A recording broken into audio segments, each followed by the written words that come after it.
नमस्कार, आप देख रहे हैं कबीर न्यूज और मैं हूं आपके साथ प्रिया तिवारी। दोस्तों, कई लोग मानते हैं कि कम पढ़े लिखे लोगों में जातिवाद और अंधविश्वास की भावना होती है। जो कम पढ़े लिखे लोग होते हैं वही सबसे ज्यादा अंधविश्वास मानते हैं और सबसे ज्यादा जातिवाद करते हैं। लेकिन हाल ही में कई ऐसी घटनाएं सामने आई हैं जो इस बात को गलत साबित करती हैं। उदाहरण के तौर पर उपराष्ट्रपति जगदीप धनखड़ का जाट कार्ड खेलना। उपराष्ट्रपति जगदीप धनखड़ काफी पढ़े लिखे हैं, पेशे से वो वकील हैं, लेकिन उसके बावजूद जब एक सांसद ने मिमिक्री की तो उपराष्ट्रपति ने जातिवादी बयान देते हुए कहा कि ये जाटों का अपमान है। उसके बाद विवेक बिंद्रा का एक बयान काफी ज्यादा चर्चा में है, जिसमें विवेक बिंद्रा ये कहते हैं कि ब्राह्मण बुद्धिमान होते हैं और शूद्र अगर लीडरशिप की भूमिका में आ जाए तो गड़बड़ हो सकती है। शूद्र काम तो अच्छा कर सकते हैं, किसी चीज को इंप्लीमेंट कर सकते हैं, लेकिन लीडरशिप वाली भूमिका निभाएंगे तो गड़बड़ हो जाएगी। ऐसा बयान वायरल हो रहा है विवेक बिंद्रा का। दोस्तों, उसके बाद अब पूर्व डीजीपी गुप्तेश्वर पांडे का भी एक ऐसा बयान सामने आया है जो दिखाता है कि पढ़े लिखे और उच्च पदों पर रहे लोगों में भी जातिवाद की भावना कितनी गहरी है और ये लोग कितना ज्यादा अंधविश्वास फैलाते हैं। दोस्तों, गुप्तेश्वर पांडे जो पुलिस की नौकरी से रिटायरमेंट के बाद अब बाबा बन गए हैं, क्योंकि टिकट नहीं मिल पाया उन्हें बिहार चुनाव में, तो उसके बाद बाबा की भूमिका में आ गए। दोस्तों, अध्यात्म के रास्ते पर जाने में कोई बुराई नहीं है, लोगों को अच्छाई के रास्ते पर ले जाने में भी कोई बुराई नहीं, लेकिन आप बाबा बनकर अगर अंधविश्वासी बयान दोगे, अगर पतित और घटिया लोगों की निष्ठा को भी सही ठहराओगे, तो फिर उसके बाद सवाल जरूर खड़े होते हैं कि जातिवाद की भावना आखिरकार इतनी गहरी क्यों है। पूर्व डीजीपी में इस तरह का जो बयान दिया है वो आखिर क्या दर्शाता है। दोस्तों, गुप्तेश्वर पांडे ने क्या बयान दिया है बाबा के भेष में, जरा वो देखिए।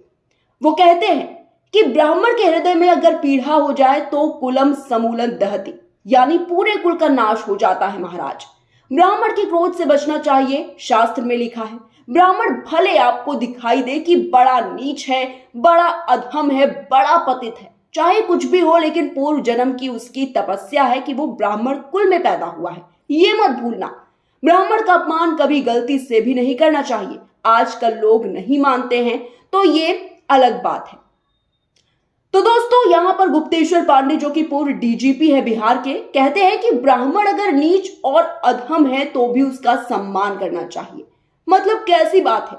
गीता में भगवान कृष्ण ने कहा है कि गुण और कर्म के आधार पर आदमी को मान सम्मान मिलता है, लेकिन यहाँ गुप्तेश्वर पांडे बाबा की भूमिका में कहते हैं कि जन्म के आधार पर मान सम्मान मिलता है और ब्राह्मण कुल में जन्म लिया है तो आप चाहे कितने पाप करो, आपको सम्मान मिलना चाहिए। एक पूर्व डीजीपी सोच कर देखिए, इतने बड़े पद पर रहे होंगे और इतनी गहरी जातिवादी भावना है तो किस तरह काम किया होगा उन्होंने। वही दोस्तों, पूर्व डीजीपी गुप्तेश्वर पांडे के इस पूरे बयान को लेकर वरिष्ठ पत्रकार रवीश कुमार क्या कहते हैं, अब जरा वो आपको दिखाते हैं। तो दोस्तों, पत्रकार रवीश कुमार ने ट्वीट करते हुए लिखा है कि भयानक है, इस आदमी ने वर्दी पहनकर भी सामंती जीवन जिया होगा। प्रवचन कथा के नाम पर सड़ी गली सोच का प्रचार हो रहा है। इन्हें पता है कि संत की आड़ में और धर्म के नाम पर कोई बोलेगा नहीं तो कुछ भी बोलते जाओ। पूर्व अफसरों को रिटायरमेंट के बाद किताब लिखने से पहले सरकार की इजाजत लेनी पड़ती है, मगर बकवास और संविधान विरोधी बातें फैलाने के लिए धर्म का चोला काफी है। नफरत फैलाओ, जातिवाद करो, बाबा बन जाओ। तो दोस्तों, ये ट्वीट किया है रवीश कुमार ने। जिस तरीके से ये बयान दिए जा रहे हैं, अंधविश्वास फैलाया जा रहा है, जातिवाद की बातें की जा रही है, वो भी इतने बड़े पद पर रहते हुए इस तरह की भावना मन में लाना, इस पर अब लगातार सवाल उठ रहे हैं।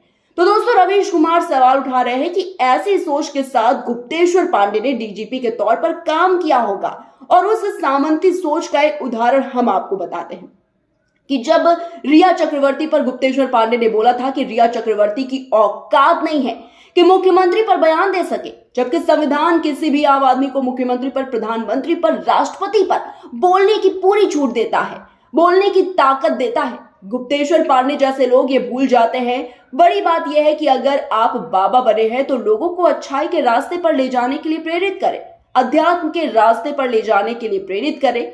ये ना कहें कि पतित आदमी भी अगर ब्राह्मण है तो उसका सम्मान करें। और आपको बता दें, क्योंकि इंसानियत यही सिखाती है दोस्तों, और हर धर्म यही सिखाता है कि गलत के खिलाफ बोलने वाला, चाहे वो किसी भी कुल में पैदा हुआ व्यक्ति हो, अगर उसने कुछ गलत किया है तो उसके खिलाफ बोलना चाहिए, आवाज उठानी चाहिए। अगर इसी रास्ते पर भगवान राम चलते तो रावण भी एक ब्राह्मण था, रावण का वध किया कि नहीं किया भगवान राम ने।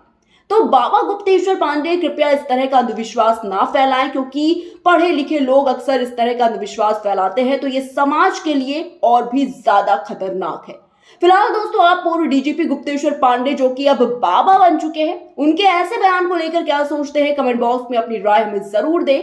वीडियो को लाइक और शेयर करें और आपके अपने चैनल कबीर न्यूज को सब्सक्राइब करना बिल्कुल भी मत भूलिएगा। नमस्कार।